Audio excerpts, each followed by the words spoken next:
আসসালামু আলাইকুম। একটি লেস ডিজাইন নিয়ে আসলাম। আমি একটি কাপড়ের মধ্যে সিঙ্গেল ক্রোশেট দিয়ে জয়েন করে নেব এবং ২ টি চেইন দিয়ে মাঝখানে পাশের আবার আমার প্রয়োজন মতো জায়গায় ফাঁক রেখে এখানে আবার সিঙ্গেল ক্রোশেট করে নেব। এভাবে আমি ২ টি চেইন এবং একটি সিঙ্গেল ক্রোশেট করে আমি পুরো লাইনটা ১ম লাইনটা করে আসব।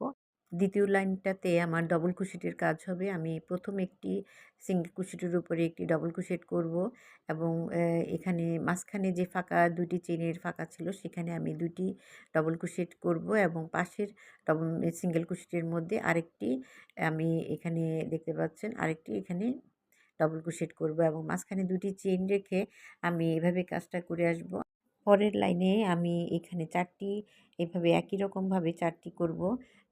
তারপর ৩ টি, তারপর ২ টি এবং ১ টি এভাবে আমার একটি ডিজাইনটা উঠে আসবে উপরের দিকে এবং আমি একটি ডিজাইন শেষ করে সুতাটা কেটে নিয়ে পাশের ঘরে আবার কাজটা করতে হবে। আমি একসাথে কাজটা করতে পারব না। আমি ৪ টি ঘর তুলতে হবে আমার এভাবে একটি ডবল ক্রোশেট তারপর মাঝখানে ২ টি ডবল ক্রোশেট এবং পাশের ঘরে আরেকটি ডবল ক্রোশেট এভাবে আমার এই কাজটা করতে হবে।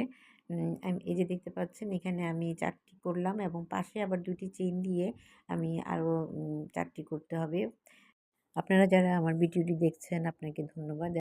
এই সুন্দর ডিজাইনের লেসটি আমরা জামার হাতায় বা কামিজে ব্যবহার করতে পারি।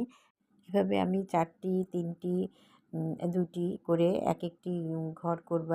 এভাবে একেকটি কাজ শেষ করে আমি ডিজাইনটা এই যে দেখতে পাচ্ছেন আমার ফুটে উঠেছে। সাথে থাকার জন্য ধন্যবাদ। আল্লাহ হাফেজ। আসসালামু আলাইকুম।